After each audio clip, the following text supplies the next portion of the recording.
Good afternoon! It's been a long time. Handang hapon po mga kakusi. Mag-grocery po tayo. Bibili tayo ng konting grocery.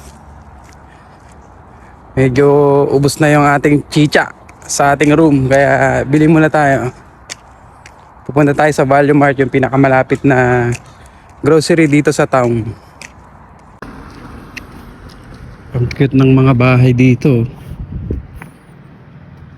Maliliit lang pero magaganda. Tsaka meron yung mga basement. So kung nagtitipid ka, gusto mo makamura ng renta, pwede mo rentahan ang basement niya. May mga owner na nagpaparent ng mga basement nila.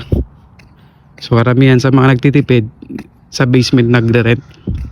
Kaya lang dito, mahirap mag-rent dito kasi maliit lang siyang maliit lang na town, tapos marami ang naghahanap ng mauupahan. So napakahirap maghanap ng mauupahan pagka merong nabakante na occupied ka agad.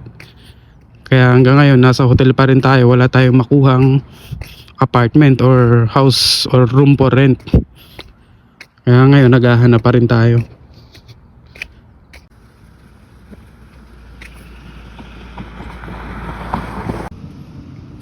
Malapit na po tayo. Walang katao-tao. Parang ghost town. Napakalungkot ng lugar.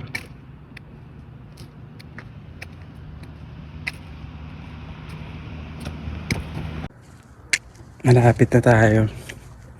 Natatanaw ko na ang Value Mart. Mga 5 minutes walk lang. 5 to 8 minutes ganun. Malapit lang siya. Masarap maglakad kasi hindi naman mainit.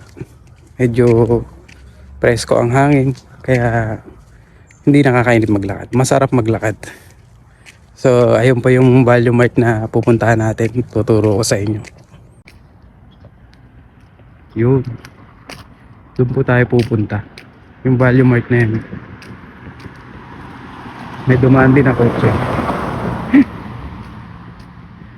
Kala ko ghost town na eh. Yun, doon po tayo pupunta. Sa Value Mart na yan. Ayun lang mga kakusi. Kung kailang nandito na tayo, malapit na tayo. Ngayon ko lang naalala, naiiwan ko yung pitaka ko. So paano tayo ngayon? Sayang yung lakad natin. Babalik. Ngayon ko lang naalala. Pagka pa ako sa bulsa ko, wala naman yung pitaka ko. Hindi ko pala nailagay. Talaga naman. Pag tumatanda na, oo. Sayang naman yung lakad. Wala pong magagawa. Balik po tayo.